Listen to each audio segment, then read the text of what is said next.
Hello' viewers, আপোনালোক সকলোলৈ ধন্যবাদ জনাই আজি আপোনালোকৰ ওচৰত লৈ আহিছোঁ গাঁও অঞ্চলৰ এক অথেণ্টিক ৰেচিপি। এয়া চাল কোমোৰাৰ পাত হয়। এয়া চাল কোমোৰাৰ পাত ধুই ধুনীয়াকৈ লৈ লৈছোঁ আৰু ইয়াক এতিয়া ঠানিৰ পৰা আহখিনি উলিয়াই বাছি লৈ ল'ম।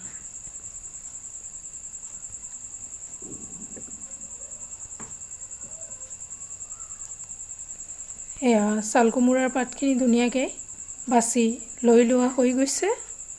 এতিয়া মই বাতি এটা লৈ লৈছোঁ, তাতে 5 চামুচ বেচন, 1 চামুচ পিঠাগুড়ি দি তাতে দি দিছোঁ নিমখ, হালধি গুড়ি, জলকীয়া গুড়ি, জিৰা গুড়ি আৰু দি দিছোঁ অকণমান তেল, লগতে আদা আৰু নহৰুৰ অকণমান পেষ্ট।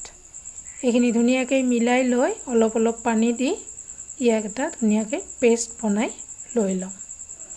এয়া পেষ্টখিনি বনোৱা হৈ গৈছে। এয়া মই ৰুটি বেলা পিৰাখন লৈ লৈছোঁ, তাতে এটা এটাকৈ পাত মেলি দি তাতে বেচনখিনি ধুনীয়াকৈ দি এটা এটা বৰ ইয়াৰ বনাই লৈ ল'ম। এয়া চাল কোমোৰাৰ পাতৰ পকৰা, বৰ যি বুলি কয় সেয়াই বনাই আছোঁ আৰু ই খাবলৈ বহুত টেষ্টি হয়, লগতে বহুত মুচমুচীয়াও হয়।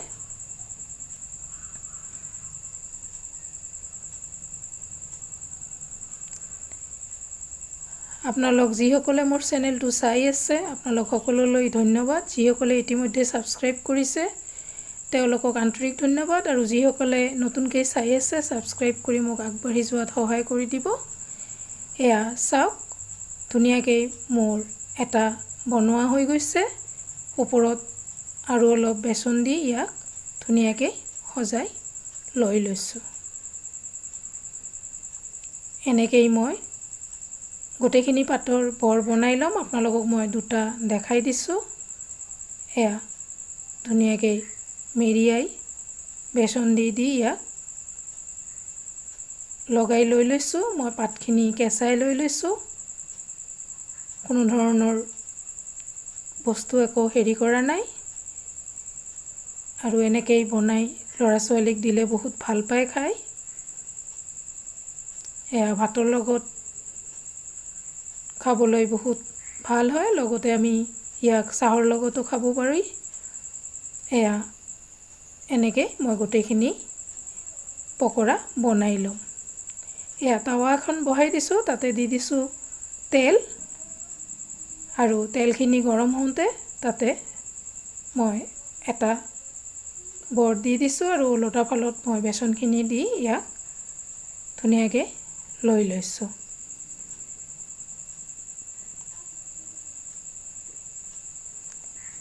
এনেকৈ এটা ছাইড হওঁতে ইয়াক ওলোটাই দি সিটো ছাইডো ধুনীয়াকৈ মই ভাজি লৈ ল'ম। এনেকৈ টাৱাখনত এটাৰ পিছত এটা দি ইয়াক ধুনীয়াকৈ ভাজি লৈ ল'ম।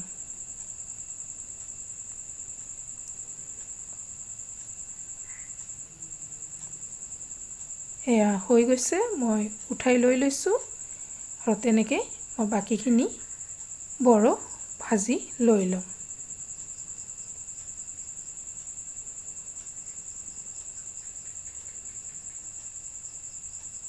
মই দুটা সম্পূৰ্ণকৈ দেখাই দি দিছোঁ।